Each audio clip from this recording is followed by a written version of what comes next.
नमस्कार सभी को, आप सभी का स्वागत है अवर्स एजुकेशन यूट्यूब चैनल पे। तो जैसे कि आप सभी को पता है, अभी एचएसएससी के द्वारा एग्जाम करवाए जा रहे हैं 14/2019 को, और आज 3 तारीख को भी जो है आपका सुबह पेपर था जिसका हमने सोल्यूशन किया था। तो अब देखिए, जो आपको 3 तारीख का जो पेपर था उसमें आपके हिंदी और इंग्लिश के जो क्वेश्चन पूछे गए हैं वो हम डिस्कस करेंगे। तो यहाँ पे देखिए, सबसे पहले हिंदी के क्वेश्चन रहेंगे। कर्ता कारक का विभक्ति प्रत्यय जो है वो क्या है? तो कर्ता कारक का विभक्ति जो प्रत्यय रहेगा कौन सा? ने रहेगा। ऑप्शन नंबर ए इसका राइट आंसर है। उसके अलावा जो है आप यहाँ पे कर्ता का आप देख सकते हैं, ने होता है, कर्म का को होता है, करण का से के द्वारा या के साथ, ये सारा करण का होता है। उसके बाद संप्रदान का के लिए और अपादान का आपका से जो है, ये सारी चीज़ें आपको विभक्ति चिन्ह जो है वो आपको याद रखने। आप इसको स्क्रीनशॉट ले सकते हैं। एग्जाम में ये चीज़ें पूछी जा सकती है, जैसे कि आपके हिंदी के क्वेश्चन में काफ़ी सारी चीज़ें रिपीट में आ रही है। उसके बाद यहाँ पे जो 88 क्वेश्चन जो दिया गया है, विशेषण के कितने भेद है? तो विशेषण आपका क्या होता है? जो संज्ञा है, सर्वनाम की विशेषता बताता है, उसे विशेषण बोला जाता है। तो यहाँ पे इसने पूछा है विशेषण के कितने भेद है? तो 4 भेद है। ऑप्शन ए इसका राइट आंसर है। चारों कौन कौन से हैं? तो एक आपका गुणवाचक आपका विशेषण रहेगा, उसके बाद एक परिमाणवाचक रहेगा, उसके बाद आपका संख्यावाचक, और चौथा आपका सर्वनामिक विशेषण जो है। ये चारों आपके विशेषण के भेद रहेंगे। तो कितने? 4 हो जाएंगे। Option A right answer. और विशेषण आपको पता है, जो संज्ञा सर्वनाम की विशेषता बताई उसे विशेषण बोला जाता है। उसके बाद देखिए, यहाँ पे सर्वनाम दिया गया है। तो सर्वनाम आपका क्या होता है? जो संज्ञा के स्थान पे यूज किया जाए उसे सर्वनाम बोला जाता है। तो इसने पूछा कि पुरुषवाचक सर्वनाम जो है उसके कुल कितने भेद है? तो कितने भेद रहेंगे? तो इसके 3 भेद रहेंगे। ऑप्शन ए इसका राइट आंसर है। उसके बाद देखिए, यहाँ पे 3 कौन कौन से है? तो एक आपका उत्तम पुरुष है, दूसरा आपका मध्यम पुरुष है, और तीसरा आपका अन्य पुरुष है। तो ये तीनों आपके पुरुषवाचक सर्वनाम के जो है वो भेद रहेंगे। उसके बाद देखिए, यहाँ पे जो चौथा क्वेश्चन जो दिया गया है, संयुक्त क्रिया किसे कहते हैं? तो किसे बोला जाता है? जब 2 या 2 से अधिक क्रियाएं मिलकर पूर्ण क्रिया का बोध कराती है तो उसे क्या बोला जाता है? संयुक्त क्रिया बोला जाता है। ऑप्शन ए इसका राइट आंसर है। उसके बाद यहाँ के जो क्वेश्चन पूछे गए थे इंग्लिश के, तो ये सुबह जो पेपर आया था वो इनकम्प्लीट था, पूरा नहीं आया था। उसके बाद जो हमारे साथ ये पीडीएफ जो शेयर की है, ये आपके जो कुछ एक पेज जो बचे थे आपके सुबह वाले पेपर के, वो हमारे साथ शेयर किए हैं। एक लाडू बीएस नाम से है और एक पीएस नरवाना है। इन दोनों ने जो है हमारे साथ ये जो आपका बचा हुआ पेपर शेयर किया है, तो उनका बहुत बहुत धन्यवाद। और जो आगे पेपर होने वाले हैं, अगर किसी के पास पीडीएफ है तो वो हमारे साथ शेयर कर सकते हैं। लिंक डिस्क्रिप्शन में आप जाकर वहाँ पे सेंड कर सकते हैं। नेक्स्ट देखिए, यहाँ पे इंग्लिश के जो क्वेश्चन दिए गए थे आपके एक्टिव पैसिव वॉइस से जुड़े हुए क्वेश्चन थे। और यहाँ पे देखिए 83 question, do you imitate others? तो आपका यहाँ पे जो है इसका राइट आंसर क्या आएगा? तो option number A, are others imitated by you जो है इसका राइट आंसर रहेगा 83 का। 84 देखिए, यहाँ पे जो दिया गया है, don't speak until someone speaks to you. तो यहाँ पे इसका क्या आएगा? तो don't speak until you have been spoken to. तो ऑप्शन सी जो है इसका वो राइट आंसर हो जाएगा 84 का।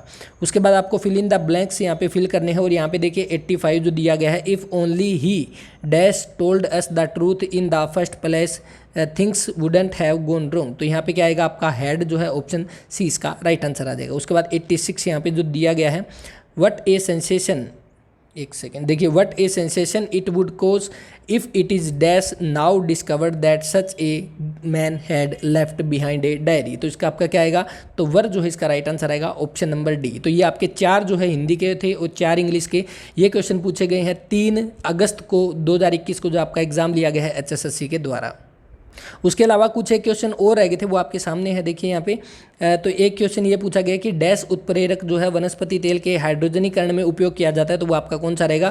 तो आपका निकल रहेगा। ऑप्शन नंबर सी जो है इसका राइट आंसर है कौन सा? निकल। उसके बाद देखिए, पानीपत का तीसरा युद्ध जो है अफगान योद्धा अहमद शाह अब्दाली और किसके बीच लड़ा गया? तो पानीपत का तीसरा युद्ध कब लड़ा गया? तो आपका 14 जनवरी 1761 को लड़ा गया। किसके बीच में? अहमद शाह अब्दाली और मराठों के बीच में, जिसमें मराठों की तरफ से नेतृत्व किसने किया? तो सदाशिवराव भाऊ ने नेतृत्व किया। तो ऑप्शन सी इसका राइट आंसर हो जाएगा। तो ये चीज़ें यहाँ से क्लियर होगी। आपको सारी चीज़ें ध्यान रखनी है। 14 जनवरी 1761 को युद्ध लड़ा गया था और इस युद्ध में जो है मराठे हार गए थे, और मराठों के हारने की वजह से 14 जनवरी को आपका कौन सा दिन मनाया जाता है? तो मराठों का शौर्य दिवस जो है वो मनाया जाता है। तो इसके अलावा जो आपका सदाशिवराव भाऊ जो है, इन्होंने मराठों की तरफ से नेतृत्व किया था, और ये वही सदाशिव राव जो है जिन्होंने थानेसर के आपके महादेव शिव मंदिर जो है उसका पुनर्निर्माण करवाया था। तो यहाँ पे right answer option number C बनेगा।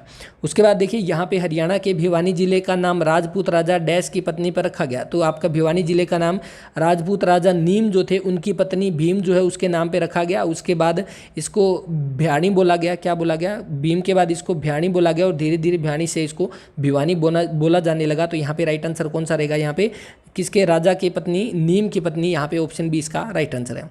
उसके बाद माइक्रोमीटर जो है किस सिद्धांत पे कार्य करता है, आपके माइक्रोमीटर का जो आपका प्रिंसिपल जो है वो क्या है, किस प्रिंसिपल पे काम करता है, तो ये आपका नट और बोल्ट पे काम करता है। तो यहाँ पे आपका क्या रहेगा, पेंच और नट, ऑप्शन बी इसका राइट आंसर हो जाएगा। उसके बाद ये आपका एग्जाम स्पेसिफाई, आपका जो जिसका एग्जाम था उसी से जुड़ा हुआ सब्जेक्ट का क्वेश्चन है। उसके बाद देखिए विद्युत की मात्रा हेतु इकाई जो है वो क्या है, तो एम्पियर पर सेकंड रहेगी, ऑप्शन नंबर ए इसका राइट आंसर है। उसके बाद 27 यहाँ पे दिया गया है, कंप्यूटर का प्रिंटर से जुड़ा हुआ क्वेश्चन है कि प्रिंटर उच्च विभेदन नहीं देते परंतु अद्भुत रूप से तीव्र है, तीव्रतम 3000 पाठ्य पंक्तियां जो है प्रति मिनट मुद्रित करता है। तो यहाँ पे जो है अभी इंग्लिश में हमारे पास नहीं है ये क्वेश्चन पेपर, आप यहाँ पे देख सकते हैं इंग्लिश में हाफ है, बाकी जो है हिंदी में देखकर जो है इसको पूरा समझ नहीं आ रहा, लेकिन फिर भी हम एक बार डिस्कस करते हैं। देखिए लाइन प्रिंटर आपका क्या होता है कि वो प्रिंटर जिसकी क्वालिटी तो अच्छी नहीं होती, लेकिन ये एक बार में पूरी लाइन को जो है प्रिंट करता है, तो इसीलिए क्या होती है इसकी स्पीड, जो प्रिंट करने की स्पीड जो वो काफ़ी ज़्यादा होती है। और क्वेश्चन को देखकर जो है शायद इसका राइट आंसर यही हो सकता है कि तीव्रतम 3000 पाठ्य पंक्तियाँ जो है प्रति मिनट मुद्रित करता है। तो क्योंकि लाइन प्रिंटर क्या है, ये आपका इसकी स्पीड ज़्यादा होती है और क्वालिटी इसकी कम होती है, क्योंकि एक बार में एक लाइन प्रिंट करता है। डॉट मैट्रिक्स का मतलब क्या है, एक बार में सिर्फ एक कैरेक्टर जो है वो प्रिंट करता है, ये काफ़ी स्लो होता है, ज़्यादा आवाज़ करता है, तो वो आपका डॉट मैट्रिक्स रहेगा। इंक जेट जो है ये क्या रहेगा, ये नॉन इम्पैक्ट प्रिंटर जो है उसका टाइप है, और इसमें क्या स्याही की फुहार जो है वो लगाई जाती है और उसे छोटे छोटे बिंदु डालकर जो है इसकी प्रिंटिंग की जाती है, वो आपका इंक जेट हो जाएगा। तो यहाँ पे जो राइट आंसर क्या आएगा, ऑप्शन नंबर ए इसका राइट आंसर हो सकता है। बाकी इसके बारे में कमेंट करके बता देना। देखिए बाकी तो पूरा पेपर जो है सुबह वाली क्लास में डिस्कस कर लिया था, लेकिन जो क्वेश्चन बच गए थे वो हम यहाँ पे डिस्कस कर रहे हैं। तो यहाँ पे देखिए एक क्वेश्चन और था कि हरियाणा के राज्यपाल नहीं थे, तो आपके सामने 4 ऑप्शन है, इनमें से आपको ये बताना है कि हरियाणा के राज्यपाल कौन नहीं थे। तो सबसे पहला महावीर प्रसाद जो है ये आपके हरियाणा के राज्यपाल रहे हैं, कब, 1995 से लेके और 1995 से लेके 2000 के बीच में है जो आपके महावीर प्रसाद जो है वो राज्यपाल रहे हैं। उसके बाद धर्मवीर जो है आपको पता है पहले आपके हरियाणा के पहले जो राज्यपाल धर्मवीर है, जो 1966 से 67 के बीच में जो है ये राज्यपाल रहे थे। उसके बाद जीडी तापसे जो है 1980 से 84 के बीच में राज्यपाल रहे थे। और ओम प्रकाश चौटाला तो ये आपके राज्यपाल नहीं रहे, ये आपके मुख्यमंत्री रहे हुए हैं। और उसके अलावा यहाँ पे देखिए जब राज्यपाल की बात हम कर ही रहे हैं तो एक चीज़ और देखिए कि जो सबसे ज़्यादा समय तक जो है राज्यपाल के पद पर कौन रहे हैं, तो वो कौन रहे हैं, तो BN चक्रवर्ती जो है वो सबसे ज़्यादा समय के लिए जो है आपके राज्यपाल रहे हैं। जब ज़्यादा की बात होगी तो कम भी ध्यान रखना है। कम आपके कौन है, तो OP वर्मा यानी आपके ओम प्रकाश वर्मा जो है सबसे कम समय के लिए आपके राज्यपाल रहे हैं। जब राज्यपाल आपके OP वर्मा सबसे कम समय के लिए रहे हैं, तो आपके CM में ओम प्रकाश चौटाला जो है वो सबसे कम समय के लिए रहे हैं। कितने दिन के लिए, 5 दिन के लिए जो है ये रहे हैं। और एक इंपॉर्टेंट क्वेश्चन जो अभी पीछे जुलाई में आपके एग्जाम करवाए गए थे उसमें क्वेश्चन पूछा गया था कि ओम प्रकाश चौटाला जो है वो हरियाणा की कितनी बार CM बने हैं, तो राइट आंसर जो पहले भी 5 बार माना गया था और अब भी इसको 5 बार ही माना है। तो आपको ध्यान रखना है अगर 4 ऑप्शन में है तो 4 टिक नहीं करना, 5 जो है इसका राइट आंसर आएगा।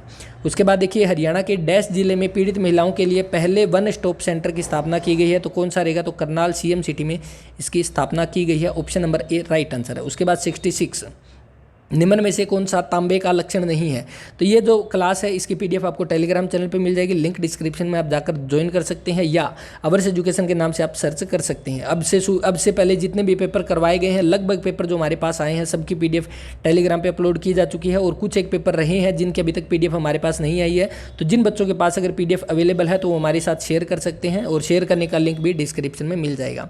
तो यहाँ पे देखिए क्या दिया गया है, निम्न में से कौन सा तांबे का लक्षण नहीं है, तो which of the following is not a characteristics of copper, तो कौन सी है, तो देखिए it has a best conductivity next to silver, तो ये बिल्कुल सही है।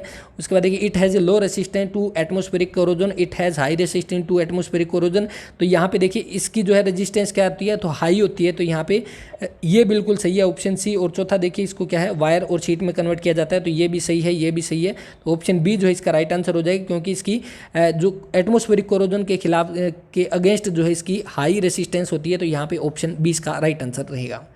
उसके बाद 67 देखिए यहाँ पे ये क्वेश्चन आपका जो जिसका एग्जाम था उसी से स्पेसिफाई है, लेकिन आपको ध्यान रखना है लोहा आरी के ब्लेड के 2 आसन के बीच की दूरी क्या कहलाती है, तो ब्लेड की पिच कहलाती है। उसके अलावा जो ये हम डिस्कस कर चुके हैं, देखिए अलग अलग पेपर के जो स्क्रीनशॉट हमारे पास पहुंचे हैं, तो इसीलिए कोशिश यही है कि आपको कंप्लीट पेपर जो है वो सोल्व करवाया जाए। तो अभी हमने पीछे देखा, पीछे की स्लाइड में ये क्वेश्चन और इसका नंबर और कुछ था, अभी इसका और कुछ नंबर है। तो यहाँ पे देखिए ये हम कर चुके हैं, हाइड्रोजनीकरण में प्रयोग होता है किसका, निकल का, और पानीपत का तीसरा युद्ध सदाशिवराव भाऊ जो है ऑप्शन सी इसका राइट आंसर है।